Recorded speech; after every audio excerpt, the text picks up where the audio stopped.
My mom, a nurse, told me to never pray a memorized prayer when you encounter something from the paranormal. One reason for this was an experience from her colleague one night.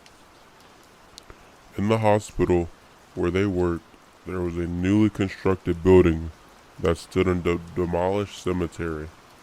But since it was a new building and it was blessed, they didn't mind the fact. But it was a fact that even when they were assigned for the night shift, there were creepy instances that my mom used to tell us, like stories when she worked in the delivery room.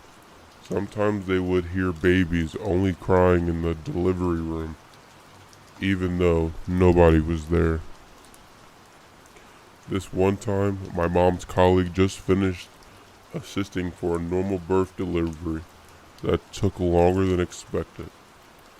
So after the surgery, she decided to go to the ladies' room near the delivery room. There was nobody inside the comfort room that time, so she went on with her business. She left the stall and started to wash her hands and then her face. As she closed her eyes, she suddenly felt a cold breeze near the shoulder. She was scared to open her eyes, so she started praying the Our Father. And as soon as she started, she heard faint whispers in her ear, as if somebody was mocking her prayer. Our Father in heaven, hallowed be thy name. In a sing-song manner, she stopped and dared to open her eyes, and she saw a faded appearance of a woman in a bridal gown.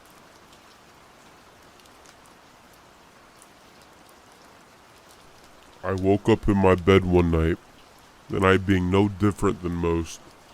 No sound disturbed my rest. It was quiet in my house and room. I lived alone, so this was the normal. I look over to my alarm clock.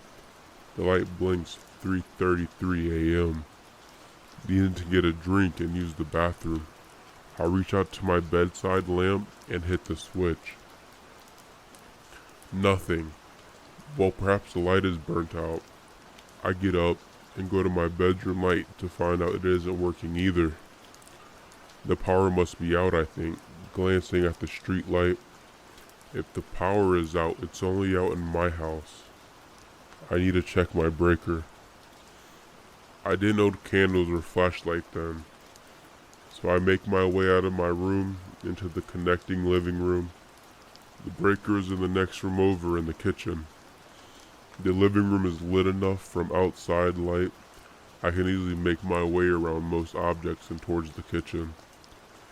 As I look towards the kitchen, I realize how dark it is in that room. With two big windows, it is usually the brightest room in my house or day or night. The street lights outside are not more than 10 feet from those windows outside, but it is black. Black like the total absence of light. Just looking at it fills me with fear, irrational fear, but that creeping fear that consumes your body. Each step towards my limbs feel heavier and heavier. I feel cold. I am now sweating. I can feel my heart in my chest pounding as I get closer and closer to the kitchen entryway. Yet I cannot stop myself. Like a moth to the flame, but me to the darkness. I walk into the kitchen.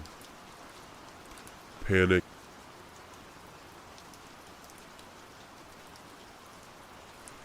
I can prove that God exists, and I figured this out about 2 months ago. I am a poor man who has a wife and 2 children, and many people tell me that I should never have had kids in the first place due to my financial situation. I ignored them, and one day I prayed to the God to not change my financial situation in any kind of positive way. And by some miracle, God did as I told him. My financial situation is still bad. I couldn't believe it. God has answered my prayers. All praise to Yahweh, the great and almighty. Then, when my youngest child was seriously sick, And I went down on my knees and I prayed to God, which I pleaded, please God, do not make my son better and do absolutely nothing. And by some miracle, my son was still sick. I couldn't believe it, that I had proven the existence of God once again, and my outlook on life had so much purpose. And everything was shining brightly.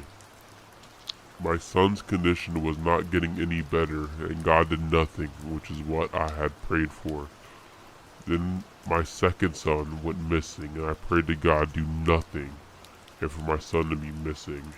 And by some miracle, my son was still missing, and God did nothing. He did exactly as I asked, for this proves his existence. I go round to hospitals where I visit terminally ill patients and I pray to God to do nothing for their sickness, and God does nothing. The terminally ill patients all rejoice in witnessing God answering my prayer. If you guys made it this far, I want to say thank you.